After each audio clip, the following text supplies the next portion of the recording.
नमस्कार, स्वागत है आप सभी का डीडी न्यूज में। आपके साथ इस वक्त के समाचार लेकर हाजिर हूं मैं संध्या शर्मा। आइए बुलेटिन की शुरुआत कर लेते हैं इस वक्त की हेडलाइंस के साथ। प्रधानमंत्री नरेंद्र मोदी ने सतत और सशक्त आर्थिक विकास विषय पर बजट पश्चात वेबिनार को किया संबोधित, कहा विनिर्माण और इनोवेशन पर मुख्य फोकस।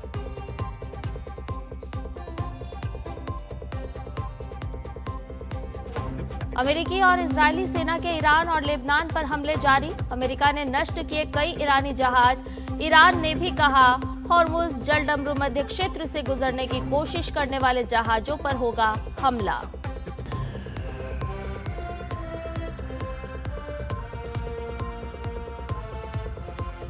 नेपाल की जनता 2 दिन बाद चुनेगी नई सरकार, कल खत्म हुआ चुनाव प्रचार। केपी ओली, बालेंद्र शाह समेत जेन-ज़ी आंदोलन में शामिल कई नए चेहरे मैदान में। लोगों पर चढ़ा होली का खुमार, कहीं होलिका दहन तो कहीं दोल उत्सव की धूम। विदेशी पर्यटक भी रंगों में सराबोर, रेलवे की ओर से स्पेशल ट्रेनों का संचालन।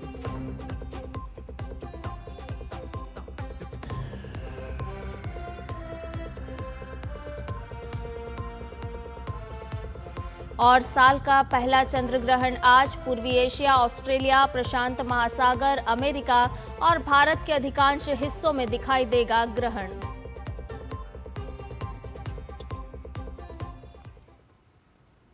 और अब सभी खबरें विस्तार के साथ। प्रधानमंत्री ने बजट बाद आयोजित दूसरे वेबिनार में हिस्सा लिया। इसका विषय था आर्थिक विकास को बनाए रखना और उसे और मजबूत करना। वेबिनार विभिन्न इंडस्ट्री के लोग, स्टार्टअप और विशेषज्ञों ने हिस्सा लिया। कुल 10,000 से अधिक लोग इसमें शामिल हुए। प्रधानमंत्री ने कहा कि रिसिप लेती हुई ग्लोबल सप्लाई चेन में भारत की भूमिका अहम है। इस वेबिनार की थीम देश की इकोनॉमिक ग्रोथ को निरंतर मजबूती देने से जुड़ी हुई है। आज जब भारत अपनी मजबूत इकोनॉमी से पूरे विश्व की उम्मीद बना हुआ है, आज जब ग्लोबल सप्लाई चेन रीशेप हो रही है, तब अर्थव्यवस्था की तेज प्रगति विकसित भारत का भी बहुत बड़ा आधार है। हमारी दिशा स्पष्ट है, हमारा संकल्प स्पष्ट है। Build more, produce more, connect मोर और अब जरूरत है एक्सपोर्ट मोर। प्रधानमंत्री ने कहा कि देश के विकास को निरंतर मजबूती देनी है। उन्होंने आगे कहा कि देश को लॉजिस्टिक्स और मैन्युफैक्चरिंग का हब बनाने, क्वालिटी पर जोर देने, निवेश को बढ़ाने और वैश्विक जरूरतों के मुताबिक उत्पादन बढ़ाने पर जोर देना जरूरी है। साथ ही रिसर्च को हर स्तर पर बढ़ावा देना होगा। भारत के पास यह अवसर है कि वह इस भूमिका को मजबूती से निभाए। इसके लिए आप सभी स्टेक होल्डर्स को बहुत आत्मविश्वास के साथ निवेश करना होगा। नई टेक्नोलॉजी अपनानी होगी और रिसर्च में जो कंजूसी करते हैं ना, वो जमाना चला गया। अब हमें रिसर्च में बड़ा इन्वेस्टमेंट करना होगा और ग्लोबल स्टैंडर्ड्स के अनुरूप क्वालिटी भी सुनिश्चित करनी होगी। अगली खबर प्रधानमंत्री नरेंद्र मोदी की लोकप्रियता से जुड़ी हुई। प्रधानमंत्री नरेंद्र मोदी के यूट्यूब चैनल पर 30 मिलियन सब्सक्राइबर हो गए हैं। वो यूट्यूब पर विश्व स्तर पर सबसे अधिक फॉलो किए जाने वाले नेता बने हुए हैं। ग्लोबल लीडर्स में प्रधानमंत्री नरेंद्र मोदी के यूट्यूब पर सबसे अधिक सब्सक्राइबर हैं। रैंकिंग के अनुसार वो इस श्रेणी में दूसरे नेताओं से काफी आगे हैं। दूसरे स्थान पर ब्राजील के पूर्व राष्ट्रपति जायर बोल्सोनारो हैं, जिसके सब्सक्राइबर प्रधानमंत्री मोदी के सब्सक्राइबर का लगभग 1/4 ही है। प्रधानमंत्री नरेंद्र मोदी के सब्सक्राइबर अमेरिकी राष्ट्रपति डोनाल्ड ट्रंप से 7 गुना से भी ज्यादा हैं, जो वैश्विक स्तर पर उनकी व्यापक डिजिटल पहुंच और लोकप्रियता को दिखाता है। भारत में उनकी लोकप्रियता स्पष्ट है। 3 करोड़ से अधिक सब्सक्राइबर के साथ प्रधानमंत्री मोदी का यूट्यूब चैनल विश्व स्तर पर सबसे अधिक सब्सक्राइब चैनल है।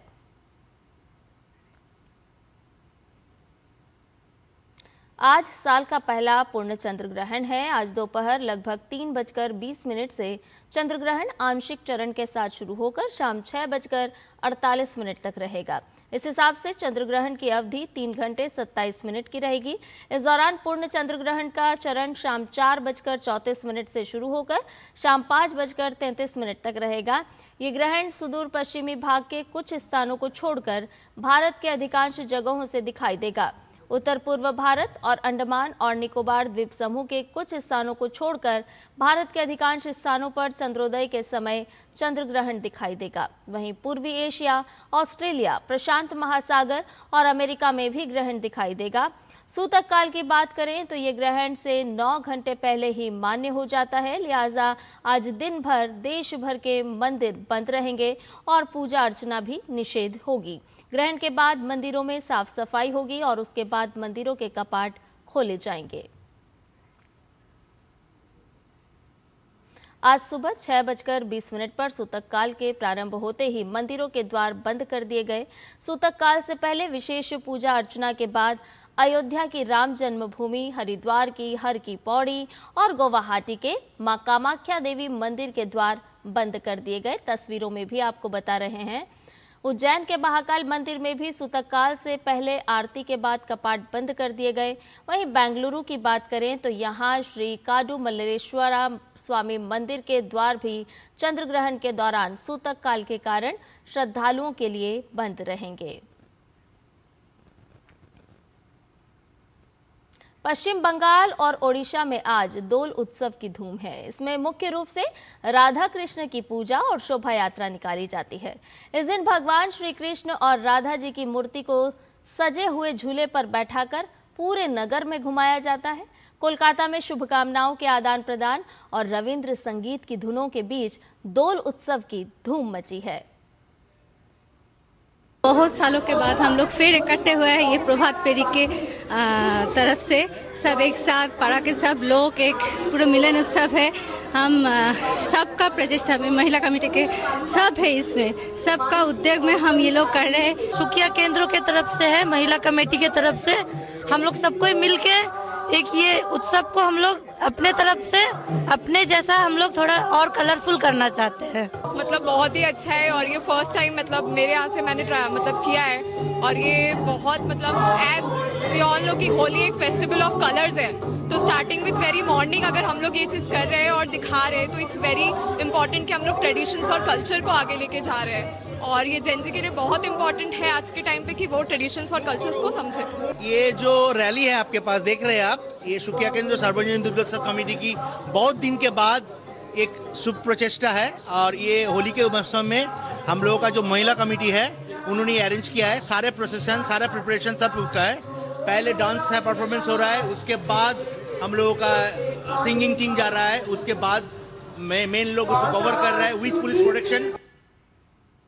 इधर पुरी में विदेशी पर्यटकों ने श्री जगन्नाथ मंदिर के पास गुलाल के साथ होली मनाई। विदेशी पर्यटक होली के उत्सव का लुत्फ उठाते हुए नजर आए और यही भारत की खूबसूरती है।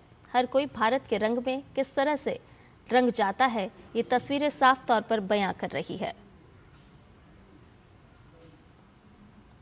होली के दौरान कानून व्यवस्था बनाए रखने के लिए कल दिल्ली में 15,000 से अधिक पुलिसकर्मियों को तैनात किया जा रहा है। इस दौरान शराब पीकर गाड़ी चलाने और मोटरसाइकिल से स्टंट रोकने पर विशेष ध्यान दिया जाएगा। दिल्ली पुलिस ने रंगों का त्योहार शांतिपूर्ण और सुरक्षित रूप से मनाया जाए, इसके लिए व्यापक सुरक्षा व्यवस्था की है। किसी भी अप्रिय घटना को रोकने के लिए संवेदनशील स्थानों, प्रमुख चौराहों, बाजारों और आवासीय क्षेत्रों में टीमें तैनात की जा रही है। जिला पुलिस, यातायात कर्मियों और पीसीआर इकाइयों सहित पुलिसकर्मी पूरे शहर में गहन गश्त करेंगे। शराब पीकर या फिर लापरवाही से वाहन चलाने और मोटरसाइकिल से खतरनाक स्टंट करने पर अंकुश के लिए विशेष जांच अभियान चलाया जा रहा है। तो सार्वजनिक स्थानों पर उपद्रव नहीं करने की अपील भी साफ तौर पर की जा रही है। ब्रेथ एनालाइजर और गति जांच मीटर से लैस यातायात पुलिस कर्मियों की टीमें दिन भर जांच करेंगी ताकि शराब के नशे में गाड़ी चलाने वालों की पहचान की जा सके और उन पर कार्रवाई भी हो। दिल्ली में 15,000 से ज्यादा पुलिस सुरक्षा के लिए तैनात रहेगी। उपद्रवियों पर नजर रखने के लिए सादे कपड़ों में कर्मियों को तैनात किया जा रहा है।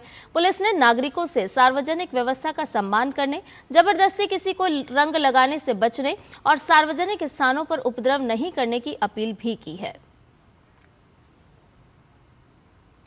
वहीं होली के पर्व को देखते हुए भारतीय रेलवे ने देश भर में यात्रियों की सुविधा के लिए विशेष इंतजाम किए हैं। सटीक योजना और समन्वित व्यवस्था के जरिए ये सुनिश्चित किया जा रहा है कि लोग आराम से अपने घर का रुख कर सकें। इसी कड़ी में उत्तर रेलवे ने दिल्ली क्षेत्र के प्रमुख स्टेशनों पर अतिरिक्त प्रबंध किए हैं। खास तौर पर पूर्वी राज्यों की ओर यात्रा करने वाले यात्रियों के लिए विशेष ट्रेनों का संचालन किया जा रहा है। 1 मार्च को दिल्ली से 22 विशेष ट्रेनें संचालित हुई हैं, जिनसे लगभग 3.36 लाख यात्रियों ने अपना सफर पूरा किया। ये संख्या पिछले वर्ष की तुलना में करीब 18% ज्यादा है। पिछले 5 दिनों की अगर हम बात करें तो दिल्ली क्षेत्र से लगभग 14 लाख यात्री यात्रा कर चुके हैं। वहीं पश्चिमी रेलवे ने होली के त्योहार के दौरान यात्रा की बढ़ती मांग के लिए 3 दिन में कुल 23 लाख यात्रियों का आंकड़ा दर्ज किया है। 27 फरवरी की बात की जाए तो 13 लाख यात्रियों ने यात्रा की। इसके बाद 28 फरवरी को 4 लाख यात्रियों ने यात्रा की। 1 मार्च को 4 लाख यात्रियों ने सफर अपना पूरा किया और इसके साथ ही यात्रियों को ऑटोमेटिक टिकट वेंडिंग मशीन और रेल वन ऐप के जरिए टिकट खरीदने के लिए भी प्रोत्साहित किया गया। साथ ही साथ रेलवे सुरक्षा बल और टिकट चेकिंग स्टाफ अतिरिक्त तैनात किया गया है ताकि यात्रियों को किसी तरह की परेशानी ना हो। आर्टिफिशियल इंटेलिजेंस की बात करते हैं, जो कि सिर्फ एक तकनीक नहीं है बल्कि ये भविष्य की दिशा तय करने वाली ताकत है। भारत में आयोजित हालिया एआई इम्पैक्ट समिट में केवल घोषणाएं नहीं हुई बल्कि भविष्य की रणनीति भी तैयार की गई। एआई की तमाम तकनीकों से कैसे आम लोगों की जिंदगी में बदलाव दिखेगा, कैसे लोगों का जीवन सरल और सुगम होगा, इन्हीं तमाम सवालों की पड़ताल कर रही है हमारी ये विशेष सीरीज एआई भविष्य का भारत।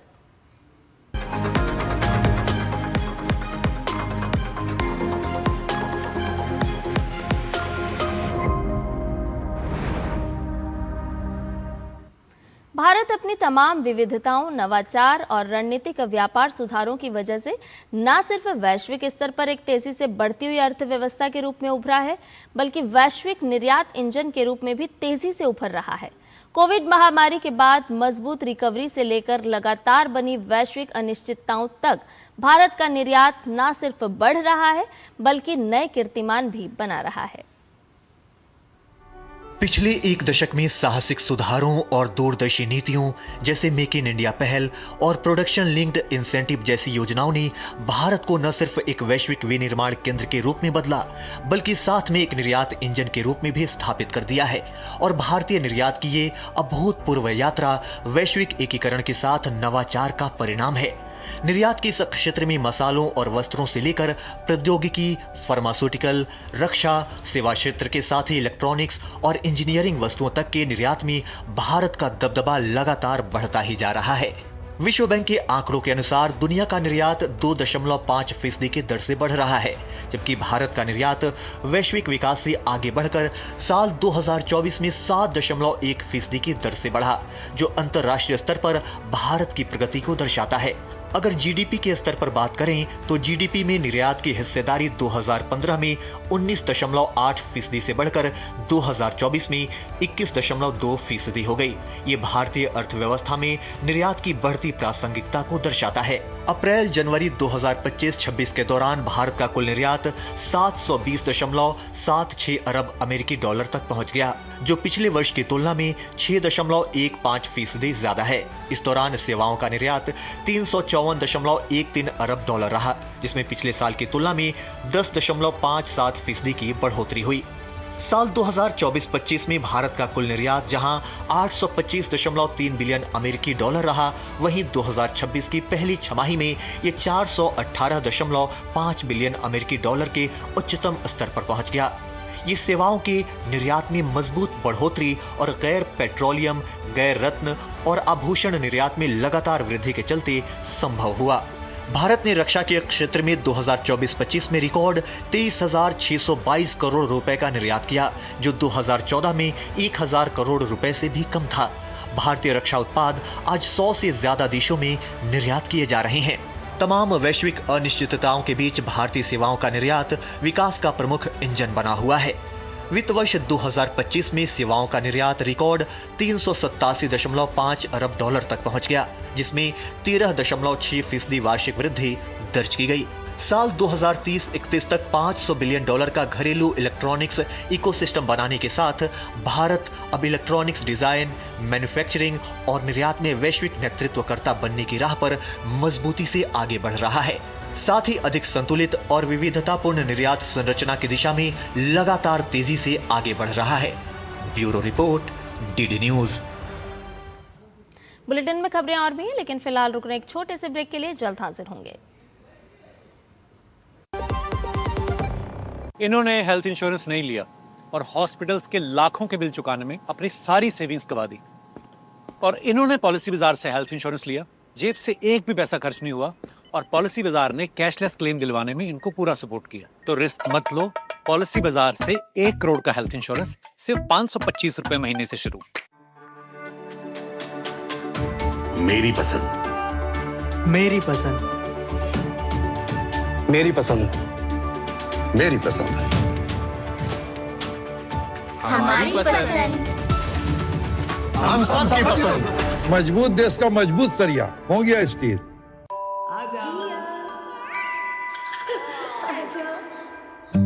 मेरी बेटी रिया तो पायलट बनेगी, है ना? मेरी गुड़िया तो फैशन डिजाइनर ही बनेगी। हाँ? अरे रिया कुछ भी बने, उसके साथ हमेशा है LIC की अमृत बाल चिल्ड्रन पॉलिसी। बड़े सपनों का रखे ख्याल। ब्रेक के बाद समाचार में आपका एक बार फिर से स्वागत है। खबरों में बढ़ते हैं आगे। 3 मार्च को हर साल विश्व वन्यजीव दिवस मनाया जाता है।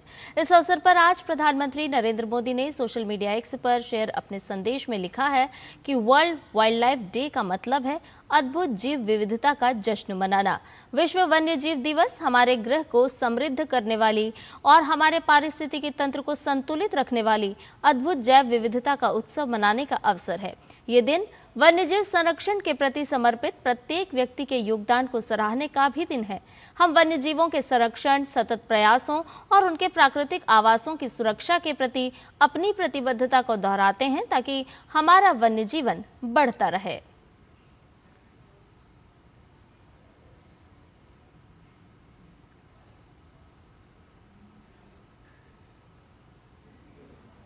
और इस संदेश के साथ ही प्रधानमंत्री नरेंद्र मोदी ने वन्यजीवों से जुड़ी हुई कुछ तस्वीरें भी साझा की हैं।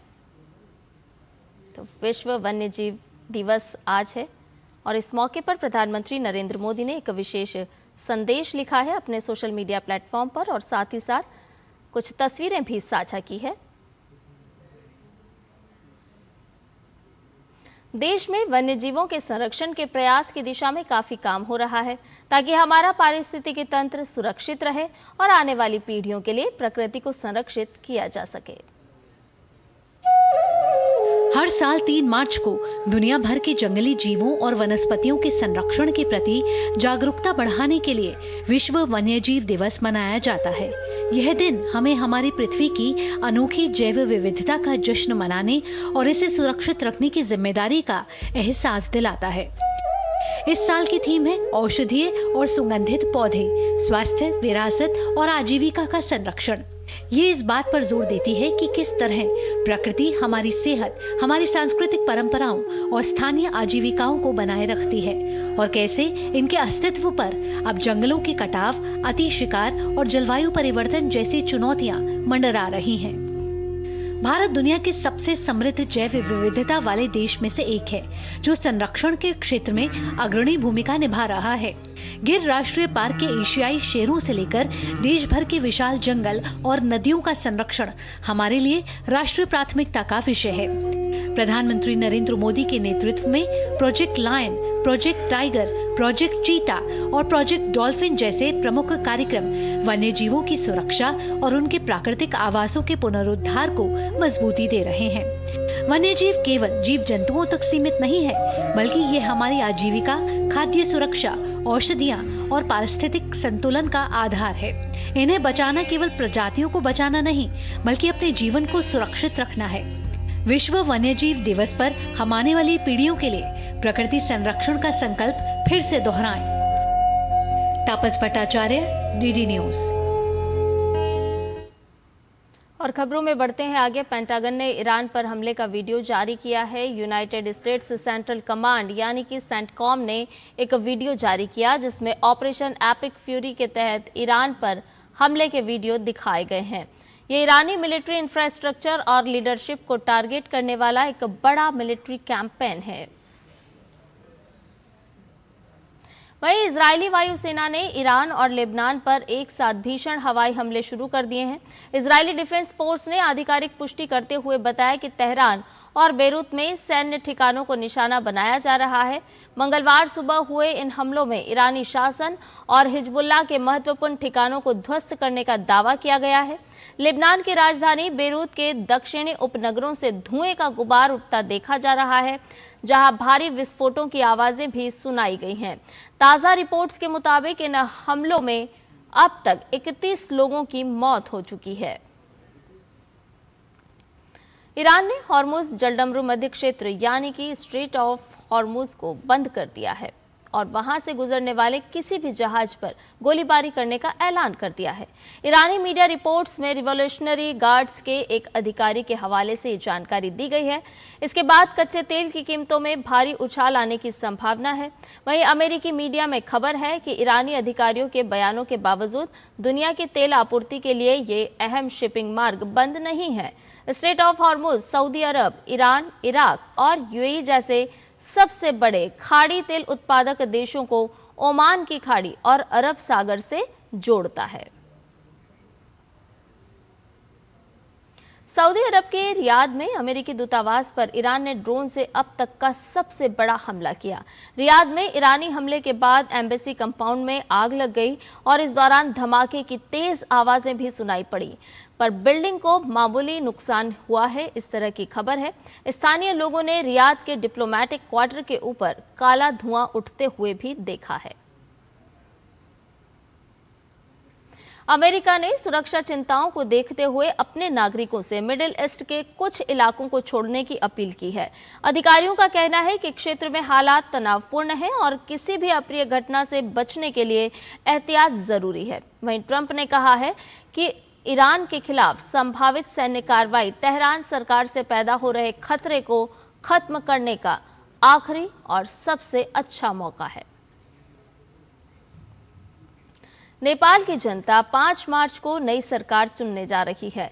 दरअसल नेपाल में जेनजी आंदोलन के कारण पूर्व प्रधानमंत्री केपी शर्मा ओली ने पद छोड़ दिया था और उसके बाद सुशीला कार्की के नेतृत्व में अंतरिम सरकार का गठन हुआ था और अब नेपाल में इस आंदोलन के बाद पहली बार चुनाव हो रहे हैं। इन चुनाव में जेनजी आंदोलन के केंद्र में रहे नेताओं समेत लगभग सभी पुरानी पार्टियां हिस्सा ले रही हैं। इससे पहले कल नेपाल में प्रचार के अंतिम दिन राजनीतिक दल घर घर जाकर मतदाताओं से मिले और प्रचार करने में लगे रहे। 10 लाख नए मतदाताओं पर सभी दलों की नजरें हैं। बालेंद्र शाह पीएम पद के मुख्य दावेदार हैं। जेनजी आंदोलन में शामिल कई चेहरे भी इस बार मैदान में हैं। खेल की खबरों में टी20 क्रिकेट विश्व कप का पहला सेमीफाइनल बुधवार को ईडन गार्डन्स में दक्षिण अफ्रीका और न्यूजीलैंड के बीच खेला जाएगा। दूसरा सेमीफाइनल गुरुवार को मुंबई में भारत और इंग्लैंड के बीच होगा।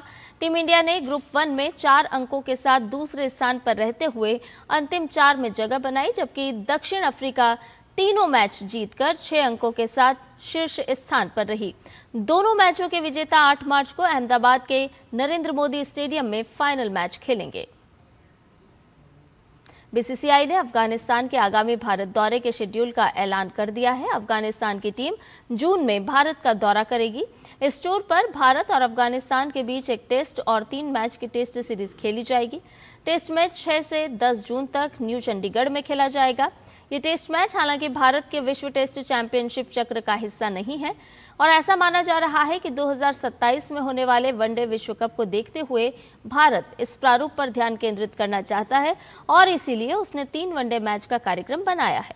वनडे श्रृंखला का पहला मैच 14 जून को धर्मशाला में शुरू होगा, 17 जून को लखनऊ में दूसरा और 20 जून को चेन्नई में तीसरा वनडे मुकाबला खेला जाएगा। खेल राज्य मंत्री रक्षा खड़से ने घोषणा की है कि अंतर्राष्ट्रीय महिला दिवस के मौके पर 8 और 9 मार्च को देश भर के 250 जिलों की 2 लाख से अधिक लड़कियां अस्मिता एथलेटिक्स प्रतियोगिता में हिस्सा लेंगी। ये पहल 2021 में शुरू हुई थी। देश भर में 250 जगहों पर अंडर 13, 13 से 18 और 18 से यानी कि 18 से अधिक वर्ग में 100 मीटर, 200 मीटर और 400 मीटर की रेस होगी। मंत्री रक्षा खड़से ने भारत की 2036 ओलंपिक की दावेदारी को मजबूत करने के लिए खेलों में महिलाओं की भागीदारी बढ़ाने की वकालत की है। इस बार 8 मार्च को महिला दिन के अवसर पे अस्मिता लीग्स हम करवा रहे हैं और क्योंकि आप सबको पता है कि 2021 में अस्मिता लीग्स की शुरुआत आदरणीय प्रधानमंत्री जी के माध्यम से हुई थी और उसका मकसद यही था कि महिलाओं का पार्टिसिपेशन इसमें ज़्यादा से ज़्यादा स्पोर्ट्स को लेके बढ़े, स्पोर्ट्स के बारे में अवेयरनेस चले और उसके साथ ग्रामीण क्षेत्र की महिलाओं को एक अच्छा प्लेटफॉर्म मिले, उनके माध्यम से कॉन्फिडेंस उसका बिल्ड हो कि वो स्पोर्ट्स में भी अपना करियर कर सकती है, स्पोर्ट्स में आगे बढ़ सकती है, खेल सकती है देश के लिए।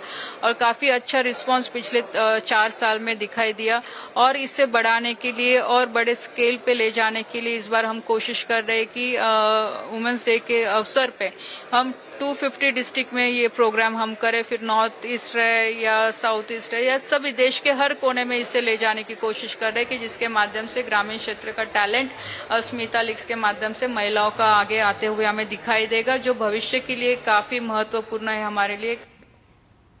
और समाचार में फिलहाल के लिए इतना ही। मुझे दीजिए इजाजत। नमस्कार।